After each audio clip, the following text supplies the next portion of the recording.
Mga Noy, kung akala nyo pare-pareho lang ang lasa ng kambing, baka magbago ang isip nyo dito. Nandito tayo ngayon sa Paumbong, Bulacan at may nadiskubre tayong isang kainan na walang ibang bida kundi kambing. Ang pangalan nila, Kambingan sa Tawiran. Mula sabaw hanggang mga desarsang putahe, puro kambing ang makikita nyo rito. At ang maganda, hindi lang basta maraming klase. Masarap ang pagkakaluto at walang sablay sa timpla. Kaya aalamin natin kung ano talaga ang sikreto nila. Alin ang pinakapanalo sa menu at bakit dinadayo itong kambingan dito sa Paumbong. Hindi ako nag-iisa ngayon dahil kasama na naman natin si Pinoy Vegetarian. Tara na sa Kambingan sa Tawiran!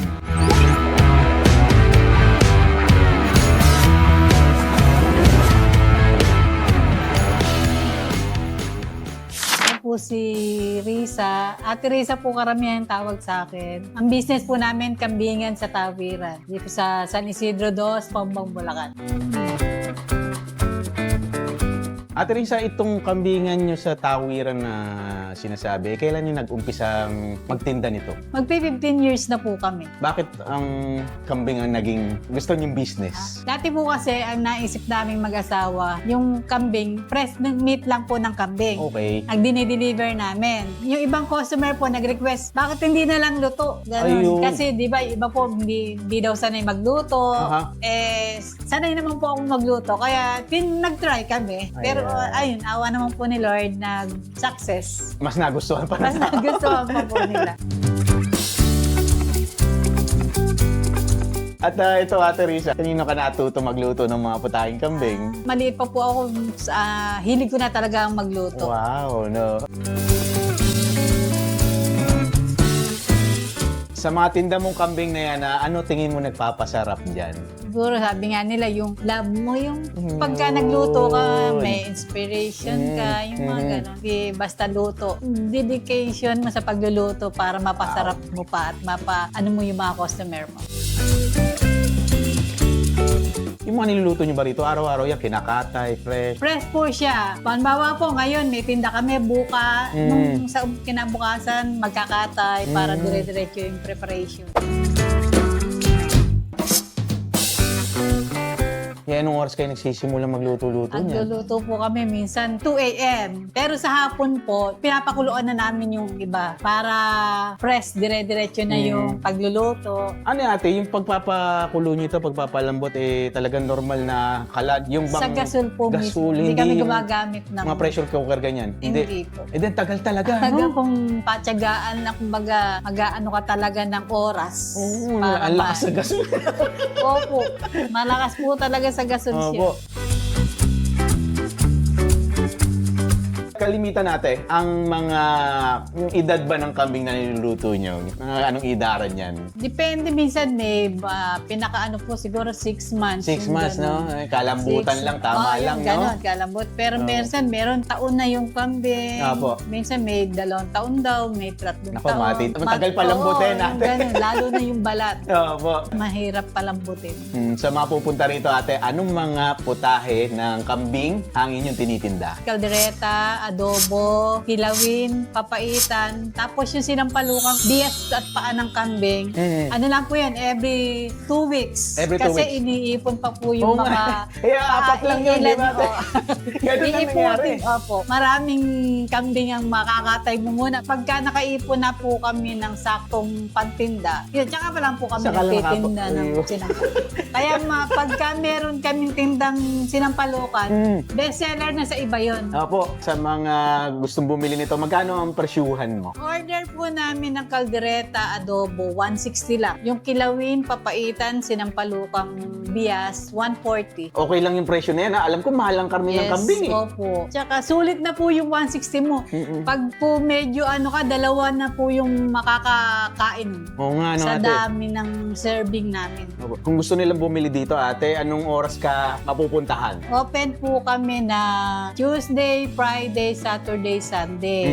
Ng 9 a.m. hanggang sa makaubos na. Hanggang makaubos. Current address nyo ngayon natin. Number 3, Tawiran, San Isidro 2, Paumbong, Bulacan. Malapit sa tulay ng Tawiran. At sa mga gustong bumili dito ng mga kababayan natin dito sa Bulacan, ate ha, ano ang mensahe mo sa kanila? Pasyal na po kayo sa aming munting tindahan. Pick up lang po kami. Wala po kaming dine-in. Wala po kasing space para sa dine-in. Pero sana soon. Salamat, Ate Risa. Thank you po. Mabuhay ka. God bless you. God bless din po. Kambingan sa Tawiran. Para tayong mga talk show. Nagsasabay pa. Oo. Yan, syempre, no, kamusta po kayong lahat? Sama natin na. Pinoy Vegetarian Kid Bulacan, no? Yun, no? Good morning, dito good tayo morning, ngayon good day. kay, ano, Yan. no? Ate... Kaya natin ni Risa sa Oo. Kambingan sa Tawiran sa bayan ng Paumbong, Bulacan.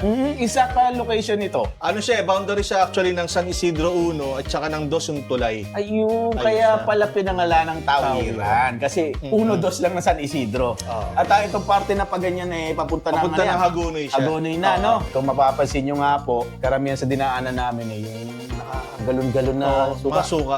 Suka capital ng Pilipinas. Paumbong pa rin. Mga isang Nasa araw, kanya, mabisita oo. natin ng isa sa mga gumagawa niya na, no? Legendary. Abangan niyo yan. Ay, nako. Ito nga po. The past few weeks eh, ulan ng ulan, nakabagyo. Sarap humigop ng mainit na sabaw ng mga kambing recipe. Yun. Yan. Actually, according to Ate Risa, ito daw ay talagang purong ano, no? Purong kambing siya. Kita mo naman kanina, di ba, buhay pa yung kambing na Tama, nandun. Sa tama. mapa ka nagtingin eh. Na, Ang specific na sinabi ni Ate Risa nga eh, may halo daw aw-aw mo. Parang ginaganon sabi eh, no? ganon, oo. Sorry po sa mga nakakapanood ngayon sa atin. Opo. Pero ito ay talagang puro, no? Pinoy Vegetarian. Ang tawag Adobo. natin yan, boss.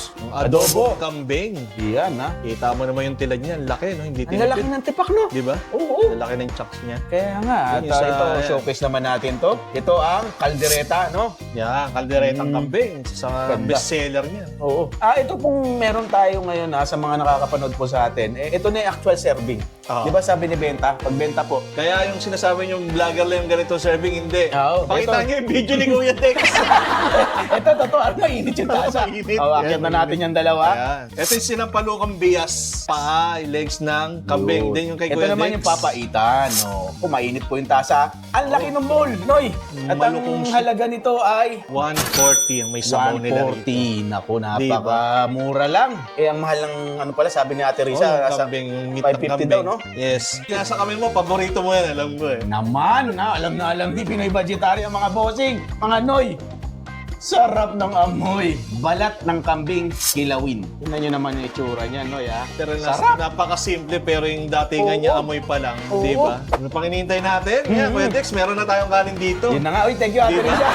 Pa. Opo, ano lang ha, reminder Ayan, lang po, oh, wala reminder. pong dine-in dito kay Ate Risa dito sa Kambingan sa Tawiran. Puro take-out lang yan, wala po Opo. kami ng plato. Ito, sakto. oh. Ayan, o. Kaya naman, tikman na natin. Tignan natin yan. Ang karne po ng kambing ay mas healthier. Yes. Dahil less po talaga ang kolesterol, less ang taba, no? Ganyan po ang kambing. Kasi kinakain nila, Kuya Dex, ng mga damong legal. ha? Damo Mga lang. damong legal. Oo, kaya po mas Talaga. healthier yan, ha? Okay, yan. Banat Naku, ka. tong Sa'yo, ano eh. Sa'yo, papaitan. banatan mo na kagad yung Ito, yung sinampalukan. sinampalukang bias nila. oh. Grabe. Buto Tikman natin kita mo pa yung rin. ako sabaw muna. Para sabaw. Bango ng amoy. Yan. Ay, nako, sorry. Naunahan na kita. Ang sarap. Good. Noy. Very good yung sinampalukan. Oo. Hindi strong yung ano niya, pagka-asim niya. Pero pagka twice, thrice, doon mo na mararamdaman yung asim niya. Tapos yung anggo niya, yung natural na anggo ng kambing na talaga. Oo. Tignan ko to sinampalukan. Tignan mo yung papahitan. Yung sabaw. Okay. Ba natin? Siyempre. Oo. Tama. Tamang-tama yung asim nitong sinampalukan. Goods. Ang papaitan, talagang Oo. ibang version niya, ibang character niya. Dahil yung parang local version. Mga ganun naman. Sabi Hindi nga, siya- Tagalog daw, no? Tagalog Oo, version. Tagalog version. Ang sasarap ng sabaw, Noy. Sarap sa kanin. Ang sarap sa kanin nito. Hindi ko matigilan. Kanya yung ano, Mga subo eh.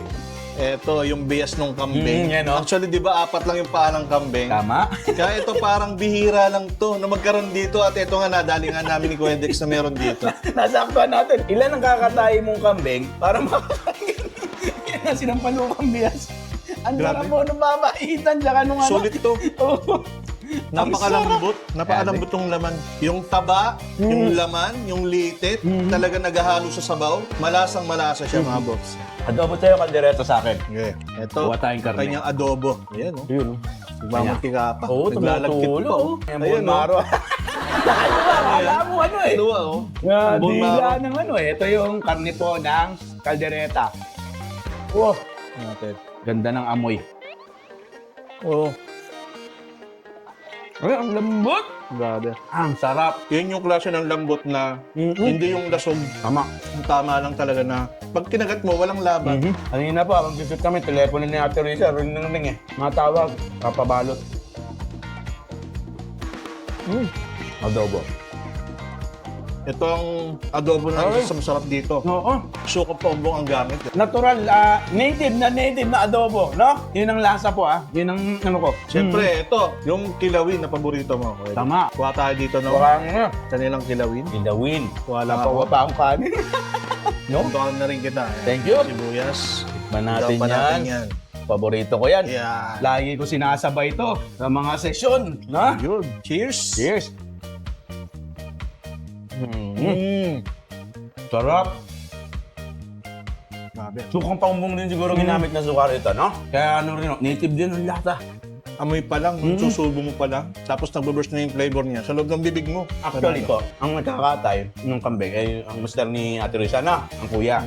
Ito sasabihin ko siguro na mahusay siya, marunong pong magkatay. Dahil madetalye po ang pagkakatay sa kambing. Pag nagkamali ka, yari ang karne niyan. Sigurado po magkakaleche-leche, hindi na magagamit. Wala akong nararamdaman na matinding anggo. Ito ay basic taste ng kambing. Meron kasi talaga ano no? Ay, mga talaga. Exact term is yung mapanghi ang dating. Sorry po sa mga yung kumakain. yung ganun. Yun talaga hindi natin maiwasan Nangyayari po yan pagka hindi marunong magkatay. Isang buong kambing, sasabihin, 4 na putahe pwede magawa dyan, 5 putahe pwede. Totoo. Di ba? Laman daw may magagawa ka, balat may magagawa ka. Oo. Ulo may magagawa ka, ginagawa sinasampalukan dyan, no? Pag yan. Siyempre, habang kumakain po kami rito, talagang masarap. Bibigyan ko kagad doon ng double check, Noy. Talaga check. pong panalo to. Sabihin ko, hindi na naman po napahiya. Ito, no, talagang Double check kay lahat ng Kuya ginagama sa akin ito. Kala ko, minsan no, kasi, diba? alam niyo naman na pag Oo. hindi ako mapagsalita. Kapag hindi masarap, wala doon si Kuya Dex. Ganun yun. Sa mga nakakapanood po ngayon, no, Eat Bulacan, Binoy Vegetarian. At siyempre, kay Ate Risa, no, sa, Thank you dito po, sa thank Kambingan. Tawiran, kanyang maasawa na nagpaudak po para mai-feature natin itong Kambingan sa Tawiran. Noy, kapunta-punta, no, kung makakadayo po Oo. kayo rito. Siyempre, wala din pong dine-in. Dine-in. Pero Ito, na, hopefully soon.